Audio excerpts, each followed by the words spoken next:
d'encre, de verre et d'acier, 3 disciplines qui gouvernent cet univers.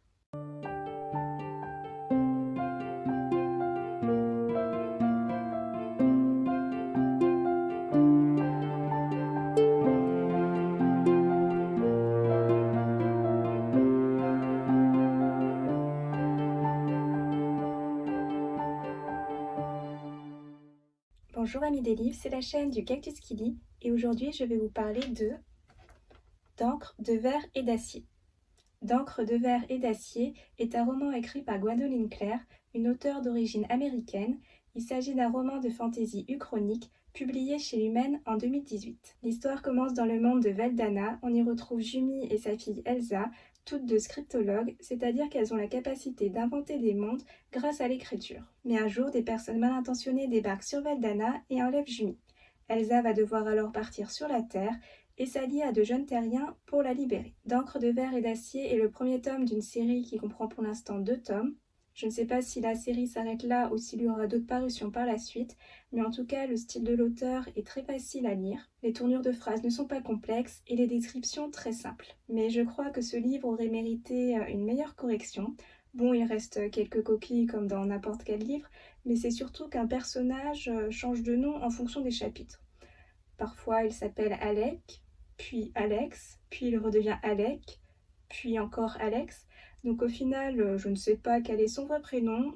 Perso, j'ai opté pour Alec. Quant aux autres personnages, on va y suivre Elsa, une ado solitaire, limite un peu froide et autoritaire. Elle va évoluer au fil du récit et en apprendre plus sur la Terre, un monde qui est inconnu pour elle et qu'elle ne comprend pas.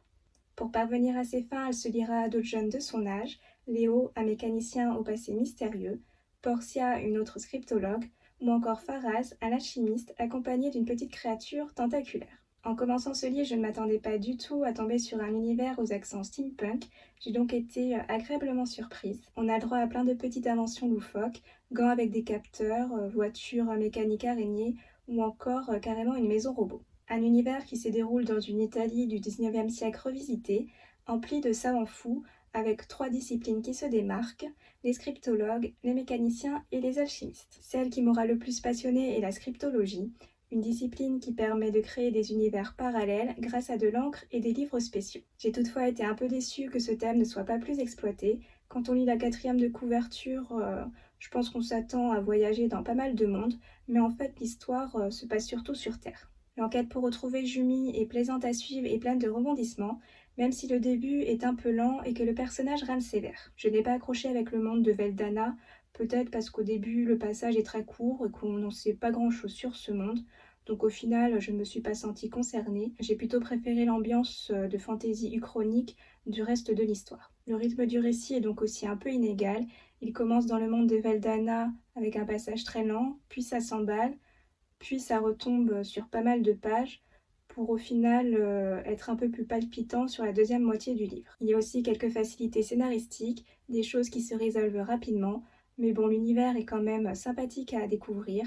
Les personnages sont tantôt attachants, tantôt j'avais juste envie de leur mettre des baffes, mais la seconde partie du livre s'avère beaucoup plus riche en événements et rebondissements. Pour conclure, d'encre, de verre et d'acier est un roman à l'univers onirique, entre steampunk et uchronie, mais avec un petit plus en originalité. Nous n'avons pas là un décor traditionnel anglais, victorien et brumeux.